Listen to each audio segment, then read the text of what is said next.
Doctor এসে বলে দীপার অনেক রক্তক্ষয় হয়েছে, তাড়াতাড়ি রক্ত লাগবে।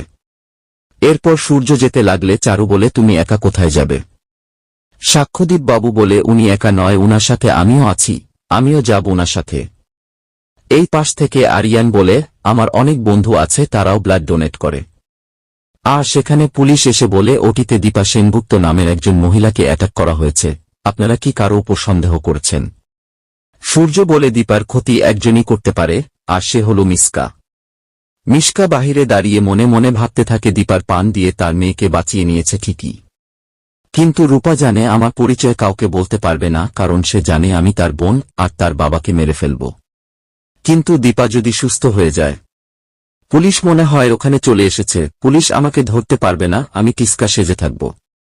অন্যদিকে পুলিশ জয়ীকে জিজ্ঞেস করে তুমি কি কিছু জানো? জয়ী কথাটা এড়িয়ে গিয়ে বলে আমারে এনেছিস করা ছিল, আমি কিছু বুঝতে পারিনি, কিন্তু আমার মা কারো সঙ্গে লড়াই করছিল আমাকে বাঁচানোর জন্য। পাশ থেকে সোনা বলে তোমার মা ঠিক হয়ে যাবে। জয়ী বলে উনি তো তোমার মা।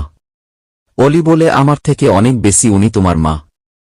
তো বন্ধুরা, এই ছিল অনুরাগের ছোঁয়ার আজকের পর্ব। পরবর্তী আপডেট পেতে চ্যানেলটি সাবস্ক্রাইব করে পাশে থাকুন।